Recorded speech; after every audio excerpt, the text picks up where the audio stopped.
इस वीडियो में लेके आया हूं जोधपुर मंडल के स्टेशन मास्टर के लिए जो पेपर हुआ था 4 जून 2022 का शेष रहे भाग का हल।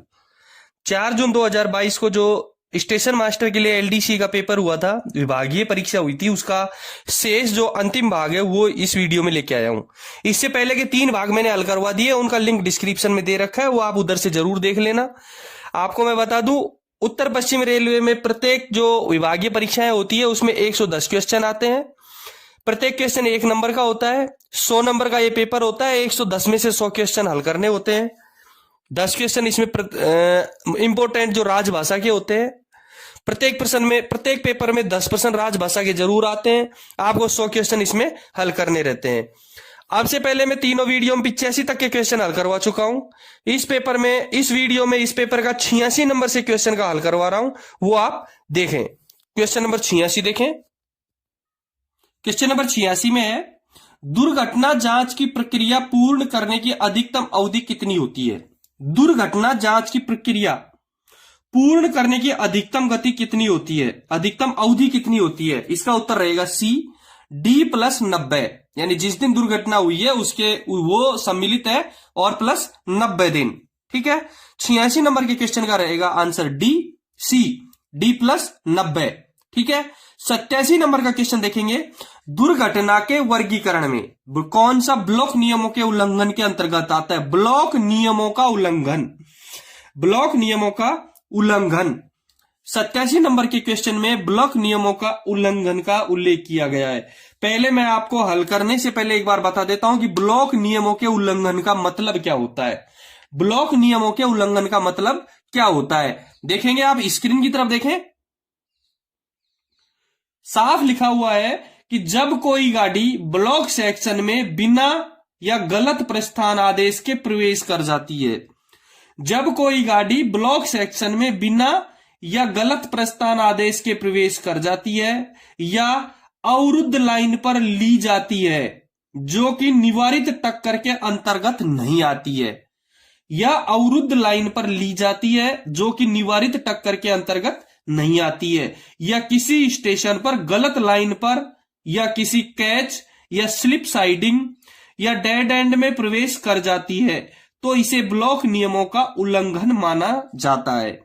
देखो, गलत प्रस्थान प्राधिकार लेकर के गाड़ी चली गई, या बिना प्राधिकार के गाड़ी ब्लॉक सेक्शन में चली गई, या कैच साइडिंग में गाड़ी चली गई, या स्लिप साइडिंग में गाड़ी चली गई, तो ऐसी गाड़ी को घुस जाना ब्लॉक नियमों का उल्लंघन के अंतर्गत आता है। और इसको दुर्घटना के वर्गीकरण में कौन सा माना गया है वो देखें। उसको दुर्घटना के वर्गीकरण में जी में सम्मिलित किया गया है।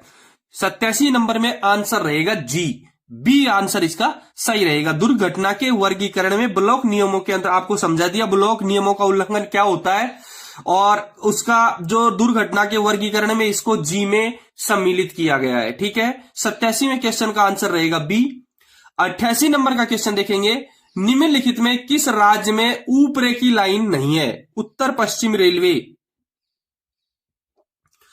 निम्न में 4 राज्य दिए गए हैं, पंजाब, हरियाणा, गुजरात, मध्य प्रदेश। आपको इसमें यह बताना है कि उत्तर पश्चिम रेलवे किस राज्य में नहीं है। मैं आपको बता दूं, पंजाब में भटिंडा उत्तर पश्चिम रेलवे में है।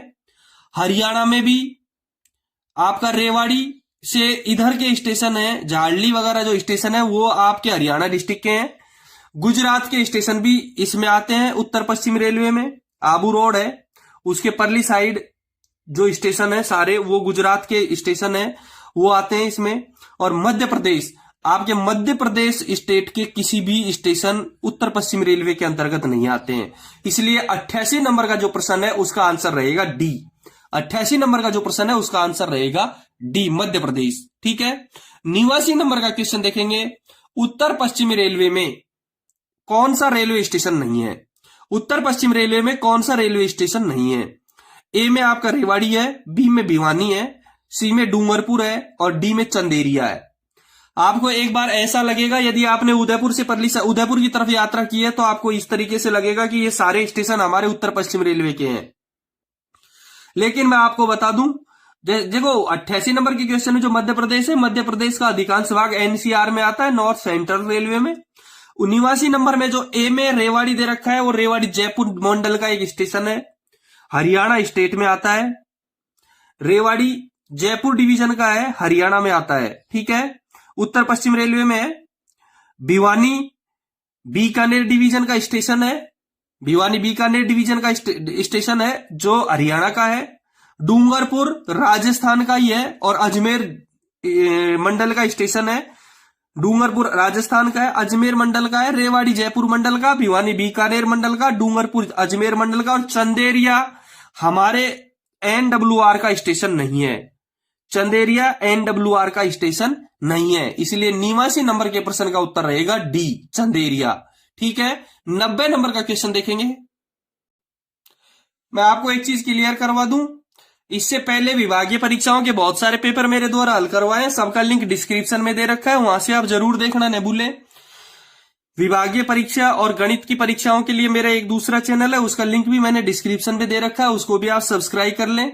यदि आपने इस चैनल को सब्सक्राइब अभी तक नहीं किया है तो जरूर सब्सक्राइब कर लें। 90 नंबर के क्वेश्चन में दे रखा है IBS intermediate signalling. IBS intermediate signalling किस श्रेणी का स्टेशन है? देखो ये स्टेशन है आईबीएस, ये है आपका सी क्लास स्टेशन। इसका आंसर रहेगा आपका सी, ये सी क्लास स्टेशन है। अब हमको जब पढ़ते हैं, किताब को उठा करके देखते हैं तो हमको दो चीजें मिलती हैं, एक आईबीपी, एक तो आईबीपी और एक आईबीएस, दोनों मिलते हैं। इंटरमीडिएट ब्लॉक पोस्ट और इंटरमीडिएट ब्लॉक सिग्नलिंग। ठीक है। अब आईबीएस का मतलब होता है मध्यवर्ती ब्लॉक सिग्नलिंग। देखो आईबीएस एक सिग्नलिंग व्यवस्था है और आईबीपी एक पोस्ट है जहां इस सिग्नल को लगाया जाता है।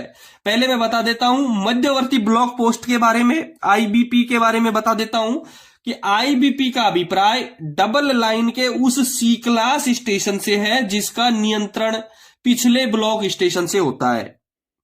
IBS, IBP intermediate block post, intermediate block post, मध्यवर्ती ब्लॉक पोस्ट, इसका अभिप्राय डबल लाइन के उस सी क्लास स्टेशन से है जिसका नियंत्रण पिछले ब्लॉक स्टेशन से होता है। और आईबीएस मैं बता देता हूं आपको, IBS intermediate block signalling, intermediate block signalling, intermediate block signalling double line पर यह एक ऐसी सिग्नलिंग व्यवस्था है जिसमें एक लंबे ब्लॉक सेक्शन को मध्यवर्ती ब्लॉक पोस्ट लगाकर, यानी आईबीपी लगाकर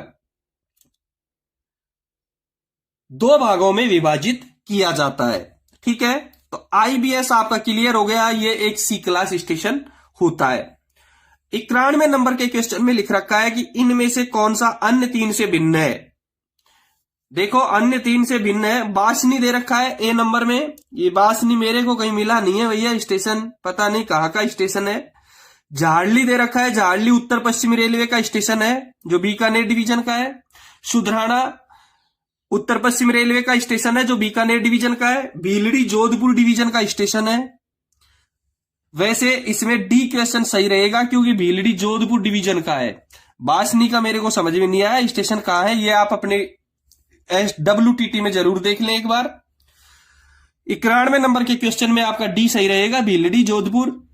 92 नंबर के क्वेश्चन में है कि पुनरीक्षण याचिका के लिए अनुमत सीमा क्या है। पुनरीक्षण याचिका के लिए अनुमत सीमा क्या है, इसका उत्तर रहेगा 45 दिन। पुनरीक्षण याचना के लिए जो अनुमत सीमा है वो है 45 दिन की, इसलिए 92 नंबर का क्वेश्चन का उत्तर रहेगा ए, 45 दिन। 93 नंबर के क्वेश्चन में लिख रखा है कि किस वर्ष भारत में पहली बार अलग से रेल बजट प्रस्तुत किया गया था। देखो मैं आपको एक चीज क्लियर करवा दूं कि वर्तमान में भारत का रेल बजट अलग से प्रस्तुत नहीं किया जाता है। भारत का रेल बजट अलग से प्रस्तुत नहीं किया जाता है वर्तमान में। जो दूसरा बजट होता है भारत देश का, हमारा जो अलग से बजट है वो बजट के साथ ही इसका बजट पेश होता है, सम्मिलित कर दिया गया है। आम बजट के साथ ही इसका विलय हो गया है। वर्तमान में मोदी सरकार 2017 में इसको आम बजट के साथ विलय कर दिया वापस। मैं आपको बता दूं कि 1924 1924 में अलग से रेल बजट का प्रचलन चालू हुआ था भारत में। 1924 से अलग से रेल बजट का प्रचलन चालू हुआ था और जो प्रथम रेल बजट था वो 1925 में प्रस्तुत किया गया था। जॉन मथाई उस समय रेल मंत्री थे।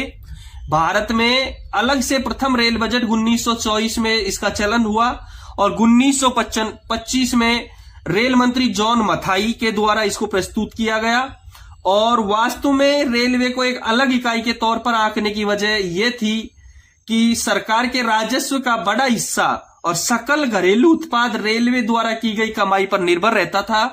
उस समय रेलवे से प्राप्त आय अनुपातिक रूप से बहुत अधिक थी, इसलिए इसको अलग से रेल बजट प्रस्तुत किया गया। 1924 में इसका जो पारित किया गया, चलन शुरू किया। 1925 में जॉन मथाई ने रेल बजट पर अलग से प्रस्तुत किया। लेकिन इसे 92 साल पुरानी, देखो 92 साल तक, मैं आपको बता दूं कि जो रेल बजट था वो 92 साल तक अलग से प्रस्तुत किया गया। लेकिन 92 साल की जो पुरानी परंपरा को तोड़ते हुए वर्ष 2017 में इसका आम बजट में विलय कर दिया गया। और यह भी ध्यान रहे आपको कि अंतिम बार 25 फरवरी 2016 को, अंतिम बार 25 फरवरी 2016 को रेल बजट पुरानी परंपरा के तहत ही अलग से पेश किया गया था। अंतिम रेल बजट सुरेश प्रभु ने, जो रेल मंत्री थे तत्कालीन, उनके द्वारा पेश किया गया 25 फरवरी 2016 को। अंतिम रेल बजट जो अलग से प्रस्तुत किया गया था वो 25 फरवरी 2016 को तत्कालीन रेल मंत्री सुरेश प्रभु के द्वारा पेश किया गया था। यदि आपके क्वेश्चन ये आए कि पहली बार रेल बजट कब प्रस्तुत किया गया, 1925 में, अंतिम बार कब प्रस्तुत किया गया, 2016 में, 92 साल के अंतर्गत ये कार्य हुआ है। तो 93 क्वेश्चन का आंसर रहेगा बी। और आपको क्लियर करवा दिया रेल बजट कैसे कब तक अलग से हुआ। 1925 में शुरू होकर के 2016 तक अलग से रेल बजट प्रस्तुत होता आया है। 94 नंबर का क्वेश्चन देखेंगे, ड्राफ्ट पैरा कौन जारी करता है? ड्राफ्ट पैरा कौन जारी करता है? ऑडिट ऑफिसर, जनरल मैनेजर, अपर मैनेजर या divisional railway manager? Draft para एक सीएजी द्वारा समस्त सरकारी विभाग की एक ऑडिट होती है। ड्राफ्ट पैरा होता क्या है? सीएजी कैग का एक समस्त सरकारी विभाग की एक ऑडिट होती है जिसमें इनके कार्यकलापों की समीक्षा होती है। कैग द्वारा, सीएजी द्वारा हर साल संसद को सीएजी रिपोर्ट पेश की जाती है। इससे संबंधित 3 तरह के पैराग्राफ होते हैं, ड्राफ्ट पैरा, प्रोविजनल पैरा और audit para. Draft para zonal के जीएम और पीडीए, ड्राफ्ट पैरा जो होता है, जो 94 क्वेश्चन में दे रखा है, ये ड्राफ्ट पैरा जोनल के जीएम और PDA, principal director of audit के बीच सुलझाया जाता है। अतः हम ये क्लियर करेंगे कि ड्राफ्ट पैरा एक ऑडिट ऑफिसर जारी करता है। यानी कि 94 क्वेश्चन का आंसर रहेगा ए, ऑडिट ऑफिसर। ड्राफ्ट पैरा आपकी समझ में आ गया होगा। ड्राफ्ट पैरा क्या है? ड्राफ्ट पैरा सीएजी द्वारा समस्त सरकारी विभाग की एक ऑडिट होती है जिसमें इनके कार्यकलापों की समीक्षा होती है। ये 3 तरह के होते हैं। सीएजी जो संसद को रिपोर्ट पेश करती है हर साल, उससे 3 तरह के पैराग्राफ होते हैं, ड्राफ्ट पैरा, प्रोविजनल पैरा और ऑडिट पैरा। और ड्राफ्ट पैरा को एक ऑडिट ऑफिसर ही पेश करता है। अगले क्वेश्चन से हल करने से पहले मैं आपको बता दूं, यदि आपने चैनल सब्सक्राइब नहीं किया है तो एक बार चैनल को जरूर सब्सक्राइब करें। यदि किसी के पास विभिन्न परीक्षाओं के, अपने विभागीय परीक्षाओं के पेपर हो तो मेरे आपके इस वीडियो के नीचे डिस्क्रिप्शन में मेरा टेलीग्राम लिंक दे रखा है, उस टेलीग्राम पे जरूर पोस्ट करें उसको, ठीक है। 95 नंबर का क्वेश्चन में दे रखा है कि कितने घंटे की हिरासत के बाद एक कर्मचारी निलंबित समझा जाएगा? सीधा सा क्लियर है, कितने घंटे के बाद, हिरासत के बाद एक कर्मचारी को निलंबित समझा जाएगा? इसका आंसर रहेगा आपका सी, 48 घंटे के बाद।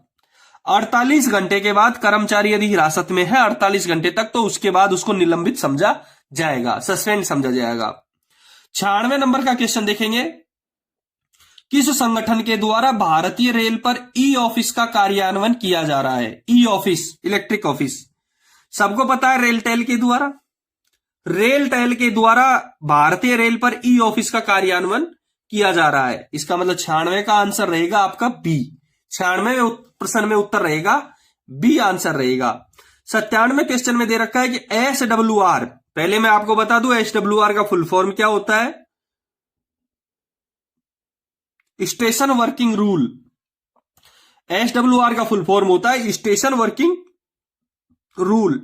के किस परिशिष्ट में, इसमें 7 परिशिष्ट होते हैं इसके, आईबीएस, फ्लैग और डीके इन स्टेशन कार्य प्रणाली का प्रावधान है। आपके इसमें 7 अपेंडिक्स होती है। किस अपेंडिक्स में आईबीएस का, फ्लैग का और डीके जो स्टेशन है उनकी कार्य प्रणाली का प्रावधान है। देखो पहले में दे रखा है अपेंडिक्स सी। मैं आपको क्लियर करवा दूं कि अपेंडिक्स सी में क्या रहता है। अपेंडिक्स सी में एंटी कोलिजन डिवाइस यानी कि रक्षा कवच। अपेंडिक्स सी में केवल एंटी कोलिजन डिवाइस का वर्णन है, रक्षा कवच का। बी में दे रखा है अपेंडिक्स ए। अपेंडिक्स ए में working of level crossing gate, जो लेवल क्रॉसिंग एलसी गेटों की जो वर्किंग है उसका वर्णन होता है, वो है अपेंडिक्स ए। सी में दे रखा है अपेंडिक्स एफ। एफ में rule for working DK station, halt, IBS, IBH, outlying siding. Appendix F में DK station, halt station, IBS और आउटलेइंग साइडिंगों का वर्णन है। इसका मतलब 97 क्वेश्चन का आंसर रहेगा आपका सी, अपेंडिक्स एफ। डी में दे रखा है अपेंडिक्स जी। बता दूं अपेंडिक्स जी में क्या रहेगा, rules for working of trains in electrify section. Electrify section में गाड़ियों को चलाने की जो नियम है उनका वर्णन रहेगा अपेंडिक्स जी में। आपका क्लियर हो गया। अपेंडिक्स सी में एंटी कोलिजन डिवाइस का, अपेंडिक्स ए में एलसी गेट का, अपेंडिक्स एफ में DK station, halt, IBS, outline siding का, अपेंडिक्स जी में इलेक्ट्रीफाई सेक्शन का वर्णन होता है। 97 क्वेश्चन क्लियर हो गया आपका। 98वां क्वेश्चन देखेंगे, वैगन एक्सचेंज बुक की परफॉर्मा बुक नंबर क्या है। वैगन एक्सचेंज बुक, मैं बता दूं वैगन एक्सचेंज बुक 2 प्रकार की होती है, लोकल वैगन एक्सचेंज बुक और through wagon exchange book. Wagon exchange book 2 प्रकार की होती है, लोकल वैगन एक्सचेंज बुक और थ्रू वैगन एक्सचेंज बुक। इस रजिस्टर को पीयू रजिस्टर भी कहते हैं। जो वैगन एक्सचेंज बुक का जो रजिस्टर होता है उसको हम पीयू रजिस्टर भी कहते हैं, ठीक है। और इसका नंबर होता है T51B। 98 नंबर का उत्तर रहेगा बी, T51B, ठीक है। 98 नंबर के क्वेश्चन का आंसर रहेगा बी। 99 नंबर का क्वेश्चन देखेंगे। अभी तक ये चैनल को सब्सक्राइब नहीं किया है तो एक बार चैनल को सब्सक्राइब जरूर करें, वीडियो को लाइक और शेयर करना न भूलें। G&SR नियम संख्या 5.19 किससे संबंधित है। G&SR का नियम संख्या 5.19 किससे संबंधित है। देखो मैं क्लियर करवा देता हूं, सारे जो दे रखे, लोड की सुरक्षा, चलने वाली लाइनों की बाधा और शंटिंग के लिए जिम्मेदारी और अंक के उलट, सबके लिए आपको बता देता हूं कि लोड की सुरक्षा का उल्लेख G&SR के 5.23 में किया गया है। जो ए में दे रखा है लोड की सुरक्षा, लोड की सुरक्षा जो ए में दे रखी है उसका उल्लेख हमारे G&SR के 5.23 में किया गया है। बी में जो दे रखी है चलने वाली लाइनों की बाधा, इसको हम यूं भी कह सकते हैं कि परिचालित लाइन पर अवरोध, चलने वाली लाइनों की बाधा या परिचालित लाइनों पर अवरोध, इसका उल्लेख संविधान के G&SR के 5.19 में दिया है। यानी कि 99 क्वेश्चन का आंसर रहेगा बी। तीसरे नंबर में सी में दे रखा है शंटिंग के लिए जिम्मेदारी, और शंटिंग के लिए जिम्मेदारी का उल्लेख दिया गया 5.14 में। शंटिंग के लिए जिम्मेदारी का उल्लेख है 5.14 में। वापस क्लियर करवा दूं, परिचालित लाइन पर अवरोध का उल्लेख है G&SR के 5.19 में, लोड की सुरक्षा का उल्लेख है G&SR के 5.23 में, शंटिंग के लिए जिम्मेदारी का उल्लेख है G&SR के 5.14 में, ठीक है। 99 नंबर का क्वेश्चन आपका क्लियर हो गया। 100 नंबर का क्वेश्चन देखेंगे, मानक फार्म संख्या 04 का तात्पर्य क्या है, यानी SF4 का तात्पर्य क्या है। मैं वापस आपको सारा ही क्लियर करवा देता हूं। डिम्ड सस्पेंशन दे रखा है, डिम्ड सस्पेंशन SF2 में दे रखा है, निलंबन का निरस्त दे रखा है SF4 में, यानी 100 नंबर के क्वेश्चन का आंसर रहेगा बी, निलंबन का निरस्त। SF2 में दे रखा है डिम्ड सस्पेंशन, SF4 में दे रखा है निलंबन का निरस्त। और दंड लगाना SF5 और SF11 दी जाती है। दंड लगाना में दंड आरोपण का मतलब होता है, दंड लगाना SF5 में दीर्घ दंडारोपण है और SF11 में लघु दंडारोपण है। इसलिए 100 नंबर के क्वेश्चन का आंसर रहेगा बी, निलंबन का निरस्त। ठीक है। डिम्ड सस्पेंशन SF2, निलंबन का निरस्त SF4, दंड लगाना SF5 एंड SF11। SF5 में दीर्घ दंडारोपण और SF11 में लघु दंडारोपण। ठीक है। 100 तक क्वेश्चन क्लियर हो गए। 101 नंबर का क्वेश्चन देखेंगे। यदि आपको वीडियो अच्छा लगे तो शेयर और लाइक करना। पिछले वीडियो का लिंक मैंने सारे डिस्क्रिप्शन में दे रखा है, उधर से आप जरूर देखना न भूलें। विभागीय परीक्षाओं में इन्हीं प्रश्नों को तोड़ मरोड़ करके एक दूसरे के ऊपर थोपा जाता है और इनके उत्तर यही है। यही सेम प्रश्न पहले की प्रश्नावली, पहले की परीक्षाओं में आए हुए हैं और आगे की परीक्षाओं में भी इसी प्रकार के क्वेश्चन आते रहते हैं। 101 नंबर का क्वेश्चन देखेंगे। 101 नंबर के क्वेश्चन में दे रखा है, बिजली की आपूर्ति कितने समय तक नहीं होने पर OHE उपकरण में विफलता माना जाएगा। पहले प्रश्न हल करवाने से पहले बता दूं, OHE की फुल फॉर्म क्या होती है? Overhead equipment.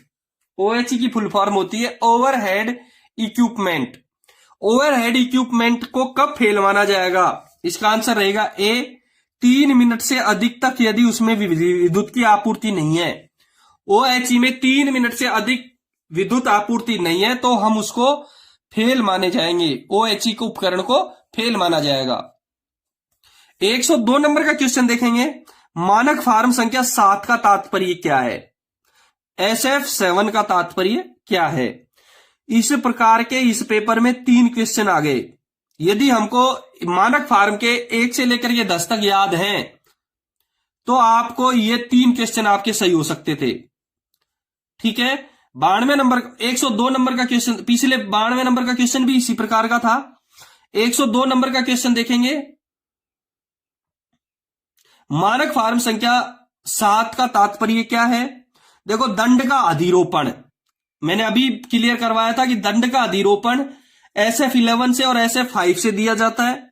SF5 का मतलब है दीर्घ दंडारोपण और SF11 का लघु दंडारोपण।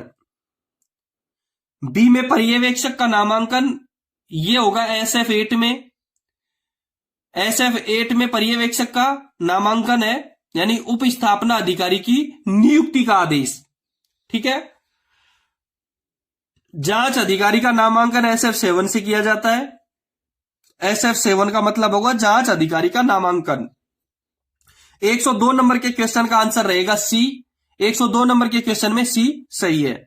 103 नंबर का क्वेश्चन देखेंगे कि केवल एक ही गाड़ी पद्धति किसके द्वारा स्वीकृत की जाती है? One train system. केवल एक गाड़ी पद्धति के ओनली वन ट्रेन सिस्टम किसके द्वारा स्वीकृत की जाती है? 1 नंबर में दे रखा PCOM, बी में PCE, सी में PCCM और डी में CSTE। इनका पहले मैं फुल फॉर्म बता देता हूं सबका। PCOM का principal chief operation manager, PCE का प्रिंसिपल चीफ इंजीनियर, PCCM का प्रिंसिपल चीफ कॉमर्शियल मैनेजर और CSTE का chief signal and telecom engineer. ठीक है। लेकिन ऑपरेटिंग से संबंधित केवल एक ही है इसमें, PCOM, प्रधान मुख्य परिचालन प्रबंधक। तो एक गाड़ी पद्धति केवल PCOM के आदेश से ही प्रचलित चल पाएगी। दूसरी चीज मैं बता दूं, NWR के 4 सेक्शन ऐसे हैं जहां वन ट्रेन सिस्टम है। रतनगढ़ जंक्शन केबिन से सरदार शहर, बाड़मेर से मुनाबाव, माउली जंक्शन से बड़ी सादड़ी और डाबला से सिंघाना। 4 सेक्शन NWR के ऐसे हैं जहां वन ट्रेन सिस्टम है। रतनगढ़ जंक्शन केबिन से सरदार शहर, बाड़मेर से मुनाबाव, माउली जंक्शन से बड़ी सादड़ी और डाबला से सिंघाना। ठीक है। 103 नंबर का क्वेश्चन का उत्तर रहेगा ए। 104 नंबर का क्वेश्चन देखेंगे। एक निकासी वाली साइडिंग से दुर्घटना चिकित्सा राहत वाहन यानी ARME, accidental relief medical equipment, दुर्घटना चिकित्सा राहत वाहन कितने समय में प्रस्थान करना चाहिए? एक निकासी वाली साइडिंग से उत्तर रहेगा इसका डी, 30 मिनट। उत्तर रहेगा इसका डी, 30 मिनट रहेगा कि एक निकासी वाली साइडिंग से 30 मिनट में और दो निकासी वाली साइडिंग से 20 मिनट। 2 मुंह वाली जो साइडिंग है उसमें 20 मिनट रहेगा। एक निकासी वाली साइडिंग से यदि ARME निकलती है तो 30 मिनट सही है। यदि यह 2 निकासी वाली साइडिंग होता तो उसका उत्तर होता 20 मिनट, ए सही होता। अब मैं आपको क्लियर करवा दूं इसका कि आदेश मिलने के पश्चात साइडिंग से निकालने का समय है वो है एक मुंह वाली को 25 मिनट और 2 मुंह वाली में 15 मिनट। आदेश मिलने के बाद एक मुंह वाली साइडिंग में निकालने का समय 25 मिनट रहेगा और 2 मुंह वाली का 15 मिनट रहेगा और कंप्लीट तैयार होने का एक मुंह वाली का 30 मिनट रहेगा और 2 मुंह वाली का 25 मिनट रहेगा, सॉरी 20 मिनट रहेगा। दूसरा ART का भी बता देता हूं। ART यदि कॉल होती है तो दिन में 45 मिनट और रात में 60 मिनट समय दिया जाता है। ART का दिन में 45 मिनट का समय दिया जाता है और रात में 60 मिनट का समय दिया जाता है। ART के दिन रात का अंतर है तो ARME का एक मुंह वाली साइडिंग और 2 मुंह वाली साइडिंग का अंतर है, ठीक है। इसलिए 104 का उत्तर रहेगा डी। 105 नंबर का क्वेश्चन देखेंगे। स्पेशल श्रेणी का संपार फाटक कब माना जाता है? स्पेशल श्रेणी SPL श्रेणी का संपार फाटक कब माना जाता है? जब उसका TVU का मतलब है ट्रैफिक व्हीकल यूनिट, TVU का मतलब है ट्रैफिक व्हीकल यूनिट और इसका आंसर रहेगा बी, 50,000 से अधिक हो। स्पेशल श्रेणी का संपार फाटक जब माना जाएगा जब उसका TVU 50,000 से अधिक हो, यानी कि 105 नंबर के क्वेश्चन का आंसर रहेगा बी, 50,000 से अधिक होगा, ठीक है। 106 नंबर का क्वेश्चन देखेंगे। सिग्नल ओवरलैप कितने मीटर मानी जाती है? सिग्नल ओवरलैप कितना मीटर माना जाता है? उत्तर रहेगा इसका बी, 180 मीटर का। सिग्नल ओवरलैप 120 मीटर का, ए आंसर रहेगा इसका। 106 नंबर का MACL दे रखा है। MACL का मतलब क्या होता है? Multi aspect colour light signal. MACL का फुल फॉर्म रहेगी multi aspect colour light signal. Multi aspect colour light signal में सिग्नल ओवरलैप 120 मीटर का होता है। इस प्रकार के क्वेश्चन बहुत आते हैं, मैं दूसरा क्लियर करवा दूं आपको। 120 मीटर का सिग्नल ओवरलैप तो 180 मीटर का ब्लॉक ओवरलैप। सिग्नल ओवरलैप और ब्लॉक ओवरलैप में अंतर क्या है? सिग्नल झुकाने के लिए पर्याप्त दूरी को सिग्नल ओवरलैप कहते हैं और उसकी multi aspect colour light signal में 120 मीटर दूरी होती है। सिग्नल झुकाने के लिए पर्याप्त दूरी को multi aspect colour light signal में पर्याप्त दूरी कहते हैं और उसकी दूरी होती है 120 मीटर। सिग्नल ओवरलैप, ए सही है। ब्लॉक ओवरलैप लाइन क्लियर देने के लिए जो पर्याप्त दूरी है उसको कहेंगे ब्लॉक ओवरलैप। लाइन क्लियर देने के लिए जो पर्याप्त दूरी है उसको कहेंगे ब्लॉक ओवरलैप और उसकी दूरी मल्टी एस्पेक्ट सिग्नल व्यवस्था में 180 मीटर रहेगी, ठीक है। सिग्नल ओवरलैप और block overlap. Signal overlap 120 metre का, सिग्नल झुकाने के लिए पर्याप्त दूरी। ब्लॉक ओवरलैप 180 मीटर का, लाइन क्लियर देने के लिए पर्याप्त दूरी, multi aspect colour light signal में, ठीक है। क्लियर है 106 नंबर का क्वेश्चन। 107 नंबर का क्वेश्चन देखेंगे। बड़ी लाइन पर कार्यस्थल से सतर्कता बोर्ड की दूरी कितनी होगी? बड़ी लाइन यानी ब्रॉड गेज में कार्यस्थल से सतर्कता बोर्ड की दूरी कितनी होगी? ठीक है, इसको मैं क्लियर करवा दूं आपको। इस इंडिकेटर को गाड़ी रोककर, पहले तो ये जो इंडिकेटर होता है वो क्या है, इसमें 1200 मीटर दे रखा है, 20 का सही रहे। यदि गाड़ी रोक करके कार्यस्थल में, देखो गाड़ी रोक कर भेजना हो तो कार्यस्थल से 1200 मीटर दूर लगाया जाएगा। यदि आगे जहां काम है, वहां काम चल रहा है, वहां यदि गाड़ी रोक करके जानी है तो इस इंडिकेटर को 1200 मीटर के दूरी पर लगाया जाएगा ब्रॉड गेज में, और मीटर गेज और नैरो गेज में 800 मीटर की दूरी पर लगाया जाएगा। दो ऑप्शन है इसमें। 1200 मीटर बड़ी लाइन में 1200 मीटर दूर जब ही लगाया जाएगा जब यदि इसको गाड़ी रोक करके भेजना हो। गाड़ी रोक करके भेजना हो तो 1200 मीटर की दूरी पर लगाया जाएगा।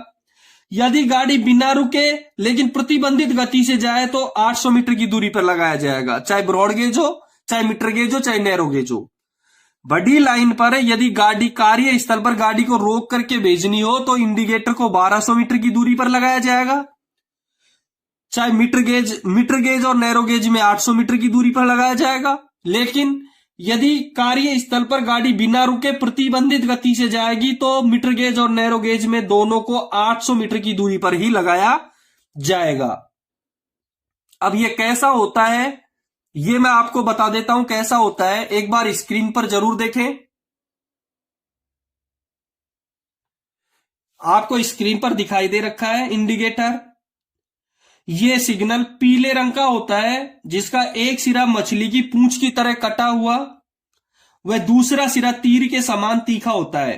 देखो यह एक पीले रंग का होता है जिसका एक सिरा मछली की पूंछ की तरह कटा हुआ, वह दूसरा सिरा तीर के समान तीखा होता है।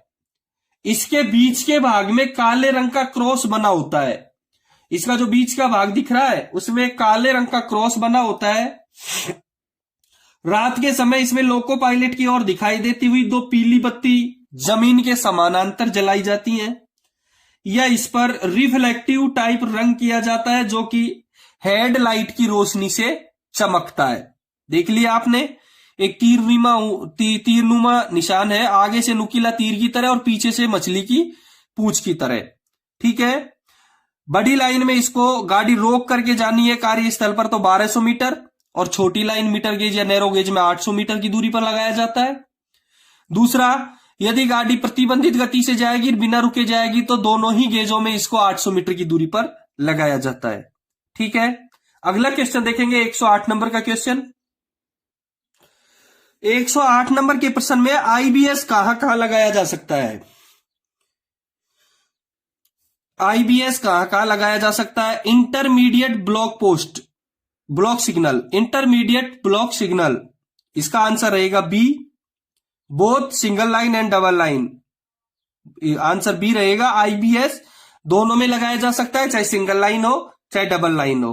ठीक है, 109 नंबर के क्वेश्चन में दे रखा है close circuit rack only air वाले रैक में प्रारंभिक स्टेशन पर न्यूनतम ब्रेक पावर कितना प्रतिशत होना आवश्यक है?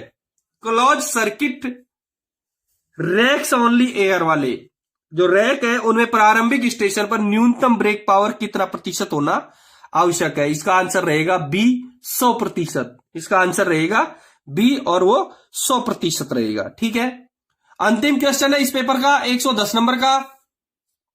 जब इंजीनियरिंग विभाग के कर्म अधिकारी द्वारा जर्क वाले स्थान का निर्धारण किया जाना संभव नहीं हो, इंजीनियरिंग विभाग के अधिकारी द्वारा जर्क वाले स्थान का निर्धारण किया जाना संभव नहीं हो तो उसके बाद गुजरने वाली गाड़ी की अधिकतम गति सीमा क्या होगी? इसका आंसर है normal speed 15 kmph, 30 kmph, stop dead and 10 kilometre प्रति घंटा। देखो एब नॉर्मल जर्क लगा है लेकिन उसका जो इंजीनियरिंग अधिकारी है वो निर्धारण नहीं कर पा रहा है कि कहां कौन सी जगह है, लगा है नहीं लगा है, क्या प्रॉब्लम है। जब तक वो निर्धारण नहीं कर पा रहा है तब तक वहां से निकलने वाली गाड़ियां stop dead and pass 10 kmph से गति करेंगी, जब चलेंगी। उसकी स्पीड रहेगी स्टॉप डेड यानी रुकना है और 10 किलोमीटर प्रति घंटे की स्पीड से आगे बढ़ना है। इसलिए 110 नंबर के क्वेश्चन का आंसर रहेगा डी। इस पेपर को मैंने हल करवा चुका हूं पूरा, आप अच्छी तरह एक बार दो बार पढ़ें। वीडियो को अच्छा लगे तो लाइक और शेयर जरूर करें। पिछले सारे वीडियो के लिंक मैंने डिस्क्रिप्शन में दे रखे हैं, वहां से जरूर देखें।